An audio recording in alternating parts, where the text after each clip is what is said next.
On a delayed subway platform, a violinist's string snaps after teenagers jostle her case, and a late commuter gives up a job interview to buy and fit new strings. The return of music reshapes the crowd's mood and sparks small acts of care, while hints of both the woman's financial strain and the commuter's looming eviction surface through quiet details. A later text offers a second chance, but the true shift started when someone paid a real cost and the room changed. Just a quick note before we begin: hit like, share this with a friend, and subscribe for more. Also, let me know in the comments which country you're watching from. It always amazes me how far these stories travel. The platform smells like hot brake dust and a hint of stale coffee. Morning rush presses in. People stare past one another like they're walking by glass. She is there again, right by the cracked map. An older woman in a grey coat sits on a cheap plastic stool. Her violin case is taped along the edges like a patched boot. She plays something soft and careful, a tune I almost know.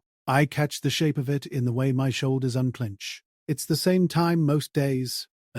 Same spot near the middle pillar. The money in her case is mostly coins, with 3 crumpled singles like a fragile fan. I stand 2 steps back, backpack tight on my shoulders, coffee in hand. My phone buzzes with the time. I'm late again. Interview at 9 downtown, suit without a suit. I have 1 clean shirt and a plan to pretend that's a choice. I watch her bow lift and fall. The notes thread between the tracks and the chatter. Most people slide around her like she's a pillar too. A train rolls in and leaves. A new rush spills out. 4 teenagers hop over the turnstile with scooters, all elbows and bravado. The station agent looks up from the booth and sighs, then looks back down. The kids fan out near the middle pillar. They're loud without words, the way groups can be. One of them does a tiny kickflip with his scooter, the back wheel clacking against tile. The bow skitters on a note. Her eyes jump, then settle. She keeps playing. My phone buzzes again.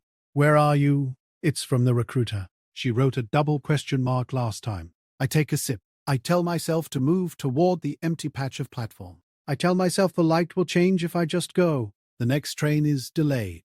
An announcement crawls over us, flat and thin. People stop fighting the tide and just plant their feet. The teenagers drift closer to her. One stands right at the tip of the violin case, shoes touching duct tape. He drops a penny from shoulder height and laughs when it tumbles and lands under the stool. The others snort. The bow wobbles. Her right hand tightens. She keeps going. Another kid nudges the case with his sneaker. Barely. Like a test. Coins roll toward the edge and clink on the tile. She flinches and reaches, bow still in the air, elbow caught between playing and saving. The sound turns thin. She stares at the coins on the floor like they are tiny anchors.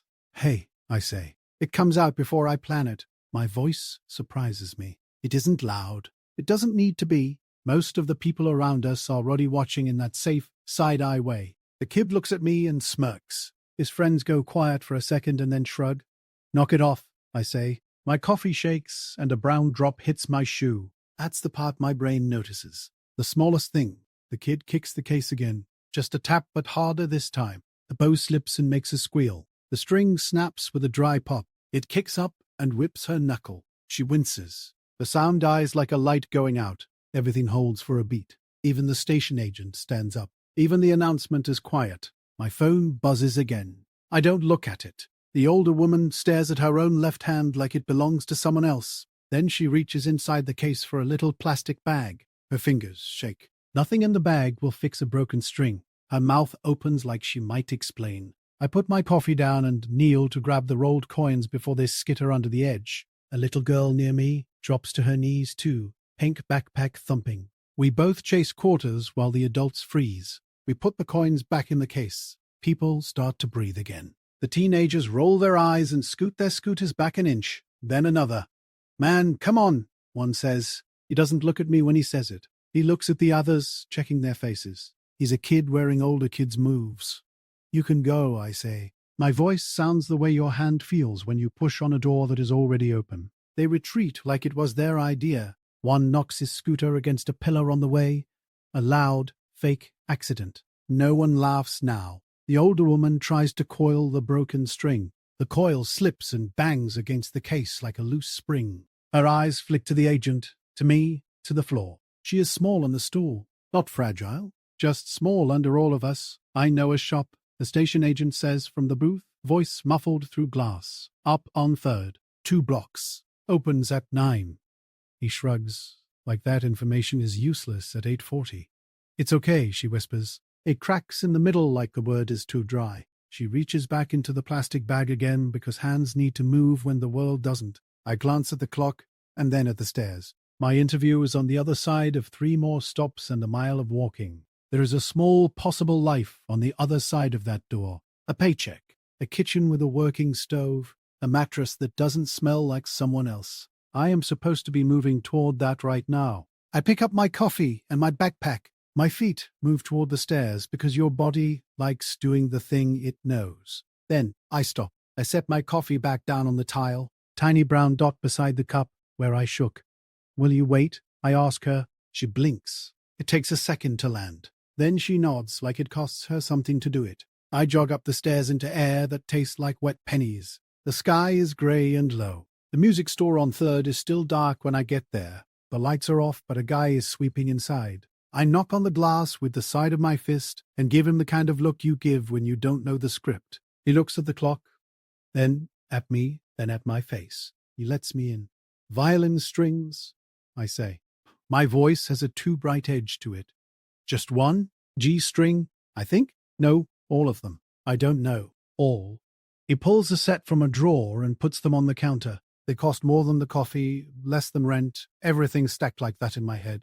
I pull out my folded bills, the ones that make a small swell in my pocket and make me feel not empty. I press most of them onto the counter. I leave with a bright packet in my hand. My phone buzzes so hard it jumps in my pocket. I know what it says. I don't look yet. I run back. My lungs burn a little. I slip down the stairs into brake dust again. She is still there on the plastic stool by the cracked map. She looks up at me like she thought I made her up. I hold up the packet. The station agent raises both eyebrows. The teenagers are gone. The platform is at that weird low hum you get before the next wave. I can try, I say. I don't know if I can. I used to play guitar in high school. My fingers know how strings feel when they are stubborn. A violin string is a coil of wire with opinions. She hands me the violin like you hand someone your sleeping child. Not dramatic, not slow, just careful. It is scuffed but clean. I open the packet and breathe slow like that helps the string slide through the tiny hole and not behind the tailpiece. My hands remember patience. The stationeer sticks to my wrists. The little girl in the pink backpack is still there, sitting on her heels, watching like it is a magic trick. I get the new string on the peg and turn it with a thumb and forefinger. It tightens and sings a low, ugly squawk. I open a tuning app and line the green dot with the letter. It takes too long. It takes as long as it takes. People move around us and stare for a second and then go back to their own movies. When the string finally holds, it looks right. I hand the violin back. She puts it under her chin and just breathes with it for a moment. Her eyes close. She plays a single note. It's steady. Then she plays the next and the next. The tune returns, the one I almost know. The bow finds the groove and pulls it back into the room. The station hum shifts. Heads turn not in that sticky way, but like flowers do when light moves. An older man with a briefcase slows down and drops a $5 without breaking stride. A college kid in a sweatshirt sets a granola bar in the case too. The station agent steps out of the booth and stands nearby, with his hands in his orange vest pockets, not staring, just there. The air loosens. A toddler in a yellow hat bobs up and down. His dad pretends not to dance and fails. I pick up my coffee. It's cold now. I check my phone. We'll have to pass, the recruiter wrote. No apology, no time for one. My stomach drops hard and then stops. It doesn't feel like falling. It feels like landing. The train screeches in and opens its mouth. Most of the platform gets swallowed. I don't move. The song fills the space the train leaves. The older woman dips her head once toward me without stopping the bow. Thanks lives in that, and also something like relief. And also something like pride. I tuck the empty string packet in her case, not like a brand ad, just so she has it. She glances at it, and then at me, and then at the granola bar, like this is all one thing. As the platform thins, the kid with the scooter comes back alone. He looks everywhere but right at us. He sets the scooter by the pillar and scuffs his toe on the tile. He mumbles something I don't catch. He bends, picks up 2 coins he left rolling by the edge earlier, and drops them in the case. Then he leaves, head down, hands stuffed in hoodie pockets, like they might run off if he doesn't. I notice a paper poking out of the side pocket of her case. It's a folded clinic appointment slip with a blue stamp. You only keep paper like that out when you need it soon. There is also an envelope with a gas company logo and the top torn off neat. The kind of neat that means you are not going to throw it away because throwing it away won't change it. Her left wrist has a bit of tan line where a watch used to be. I drop my phone back in my pocket. It sits on top of another paper. Eviction notice, printed crooked, ink lines like a tight jaw. I carry it around like it is going to soften if I keep it close. There is also a photo I keep behind it. My sister making a stupid face. I make one back in the empty air. It's a reflex. Another train comes and leaves. The granola bar disappears in her coat pocket. The station agent rips a length of tape and fixes down the loose edge of her extension cord, the one that always tries to catch heels. He nods at me once. He says nothing. The college kid comes back and slides a Metro card into the case.